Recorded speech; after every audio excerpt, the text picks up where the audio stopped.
Bugungi gaplashadigan mavzuyimiz bolalarda ko'z qizarishi.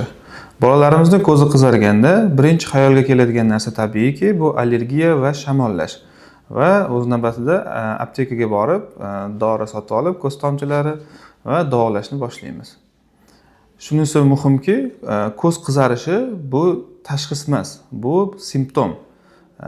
Tashxis qo'ymasdan turib davolashni boshlash bu noto'g'ri hisoblanadi. Shuning uchun avvalo ko'z nima uchun qizarganini aniqlash juda ham muhim. To'g'ri, bu ba'zan oddiy shamollash yoki allergiya bo'lishi ham mumkin, lekin ba'zan bu shoh parda zararlanishi bilan kechayotgan bir jiddiy kasallik yoki ko'z ichi bosimining oshishi yoki shu ko'rish o'tkirligiga ta'sir qiluvchi qandaydir jiddiy holatlar bo'lishi ham mumkin. Keling, qaysi holatlarda ko'z qizarishini qisqacha ko'rib o'tamiz. Hozirgi kunda ko'z qizarishini eng ko'p uchrayotgan sabablardan biri bu virusli konjektivit hisoblanadi.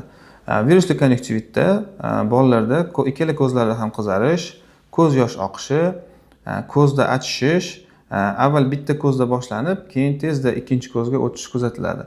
Ko'pincha bu yuqori nafas yo'llarini o'tkir infeksiyasi bilan birga kuzatiladi. Ya'ni bola sal oldin shamollagan bo'lishi mumkin.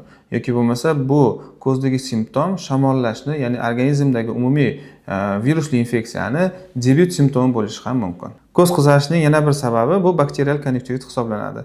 Bakterial konjektivitda ham ko'zlarda qizarish kuzatiladi. Ko'z qizarishi, ko'zdan sarg'ish, yashil ajralmalar ajralishi, kipriklarni bir-biriga yopishib qolishi va ertalab uyg'onganda bolalar ko'zlarini ochishi, qiyinlashishi kuzatiladi.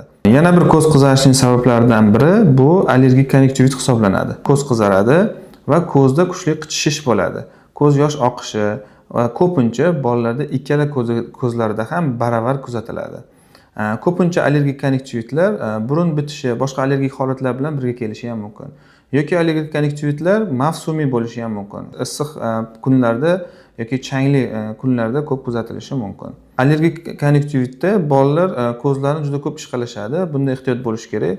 Chunki ko'zni ko'p ishqalash shoh parda ektaziyasi bilan bog'liq bo'lgan ikkilamchi boshqa bir kasalliklarga sabab bo'lishi mumkin. O'shaning uchun bolalar ko'zini ishqalashini kuzatganimizda darhol unda shifokorga murojaat qilish kerak va o'sha qichishni kamaytiruvchi, allergiyani kamaytiruvchi dorilar bilan yordam berish kerak bo'ladi.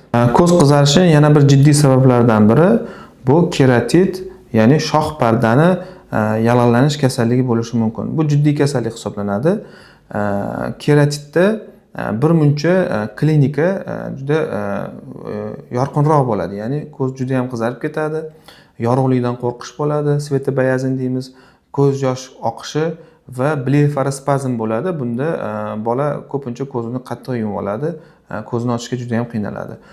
Bunda ota-onalar juda ham e'tiborli bo'lish kerak. Demak, yorug'likdan qo'rqyaptimi, ko'zini qattiq siqib olyaptimi va ko'rish o'tkirligi pasayaptimi, bu shoh pardada qanaqadir o'zgarishlar ketayotgan bo'lishi mumkin degan shubha tug'ilishi kerak.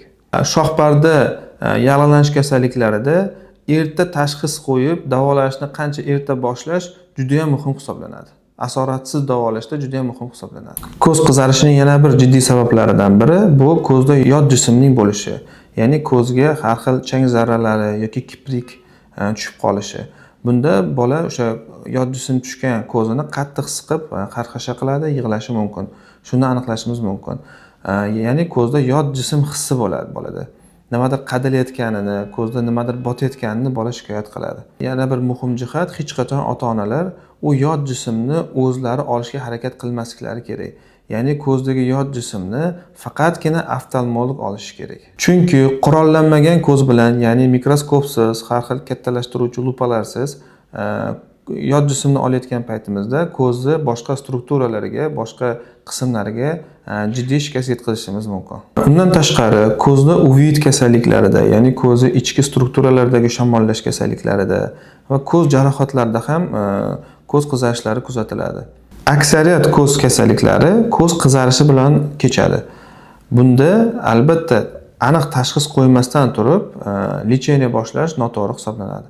Shuning uchun albatta har qanday ko'z kasalliklarida ko'z shifokoriga, oftalmologga murojaat qilish juda ham muhim hisoblanadi. Qanday holatlarda ko'z qizarganda shoshilinch ravishda shifokorga murojaat qilish kerak?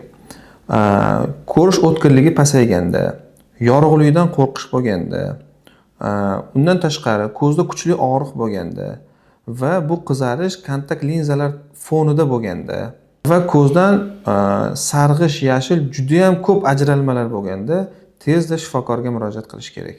Uy sharoitida ko'z qizarganda yoki ko'zda ajralmalar bo'lganda nima yordam ko'rsatishimiz mumkin? Bunda albatta qo'llar sovunlab yuviladi va bunda muhim narsa ko'zni ishqalamaslik kerak va ko'z atrofidagi ajralmalar steril salfetkalar yordamida oddiy fiz rastvor bilan yoki furatsilin eritmasi bilan artib olish mumkin va shundan so'ng ko'z shifokoriga murojaat qilish kerak bo'ladi. Endi ko'z qizarganda uy sharoitida nimalar qilish mumkin emas? Shu haqida gaplashamiz. Birinchi navbatda o'zboshimchalik bilan har xil ko'z yosh tomchilarini ishlatish.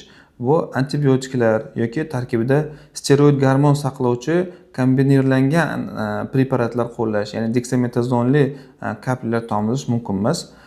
Bundan tashqari ko'zni har qanday choy bilan, damlamalar bilan yuvish yoki ko'zga aytaylik chaqaloqlarda bo'lsa, ona sutini tomizish yoki hozir juda ko'p kuzatilyapti, hattoki ko'zga siydik tomizish holatlari ham kuzatilyapti. Bu mutlaqo mumkin emas, taqiqlanadi.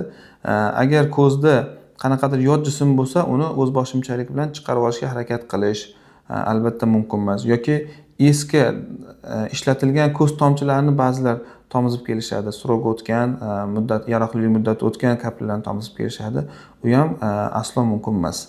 Demak, ko'z qizarishi va qichishi bu allergiya ehtimoli hisoblanadi. Ko'z qizarishi va ajralmalar bo'lishi bu bakterial konjunktivit ehtimoli. Ko'z qizarishi va ko'z yoshlanishi va shamollash belgilari bo'lsa, organizmda bu virusli konjunktivit ehtimoli hisoblanadi. Ko'z qizarishi, yorug'likdan qo'rqish, ko'zdagi og'riq va ko'rish o'tkirligining pasayishi bu signal hisoblanadi. Tezda shifokorga murojaat qilish kerak. Barcha ko'z qizarishlarini davolovchi umumiy bitta universal ko'z tomchisi mavjud emas. Ya'ni ko'z qizarishi aptekaga borib, o'zboshimchalik bilan qaysidir dorini olib kelib davolaydigan simptom emas.